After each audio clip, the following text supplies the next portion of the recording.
Thing is biblical and fundamental. Some things are biblical, but they are not fundamental. Polygamy is biblical. David had more than one wife, but it's not a fundamental teaching of the Bible. But for a teaching to traverse the whole Bible, started with Abraham, continued with Jacob, emphasized by Moses. All the prophets talked about it. Jesus said we should in Matthew 23:23.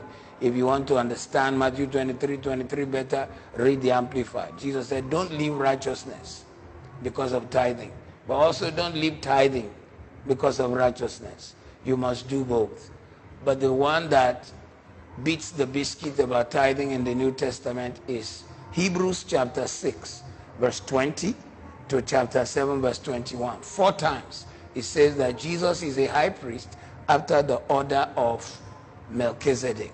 Melchizedek is the man who received tithe from Abraham. If Jesus is a high priest after the order of Melchizedek, what is an order? The Nigerian army is after the order of the British. So all our generals were trained by the British. They think like British army. They operate like British army.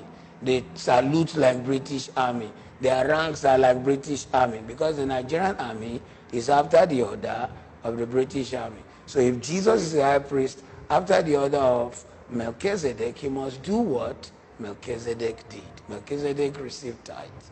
So in the New Testament, if we don't, we're actually out of the order. We're out of order. So all those guys who are teaching all those, most times is the guys, they don't even know scriptures. They've never done theology. They have no depth.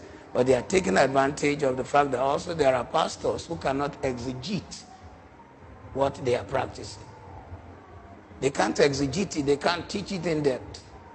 So what I just told you now, in the space of 30 minutes of writing, Paul wrote Hebrews. So from Hebrews 6:20 to 7:21, in 30 minutes, he kept saying Jesus is the high priest after the order of Melchizedek. Jesus is the high priest after the order of Melchizedek. He's trying to make a point. Even 30 minutes of writing, you are emphasizing one truth. There is something you are driving. Go check it. You see it. And so like I told you, the Nigerian army is after the order of the British army, which means it replicates. It must do similar. It must do exact. It must train like them. Babangida went to Sandos. Buhari went to Sandos. Obasanjo went to Sandos. The late Maimalari went to Sandos. The late Agui Ironsi went to Sandos. Yakubu Gowon went to Sandhurst. I was raised in the military barracks. That's why I use that kind of analogy. I can still remember the white soldiers on our barracks. I can still see the day they actually handed over to our people and said, we've trained you, now copy what we do. So if Jesus had 2 priests to follow, Aaron, Melchizedek, he chose Melchizedek because the priesthood of Aaron ended. So the Christianity is not just about the money. It's about principles.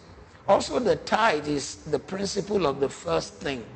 First thing. Every first thing belongs to God.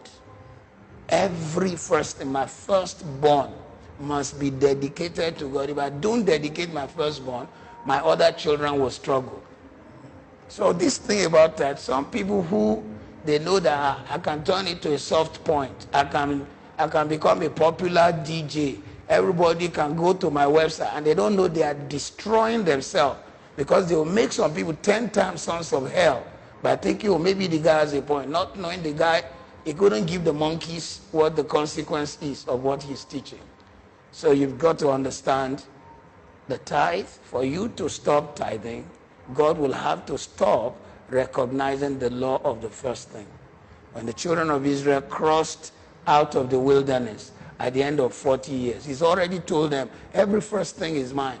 So the first city they got to, which one? Do you know the Bible? The first city, I wish some of you will know that they came to, that somebody touched something in there. Jericho. God said the first city is mine, don't touch what's inside. And somebody went and touched. And the Bible calls what he did accursed. Do you want to know the Hebrew word for accursed? The Hebrew and Arabic are sister languages. The Hebrew word for accursed is haram. What do Muslims call evil? Haram. So when you touch what belongs to God, all those, I felt really I felt tempted to mention their name, but I wouldn't. They are asking Christians to commit a haram, to touch their cursed. You don't have to give your tithe, but you will face the consequence. You are committing a haram. So this phone is like the tithe. In the hand of God is a blessing.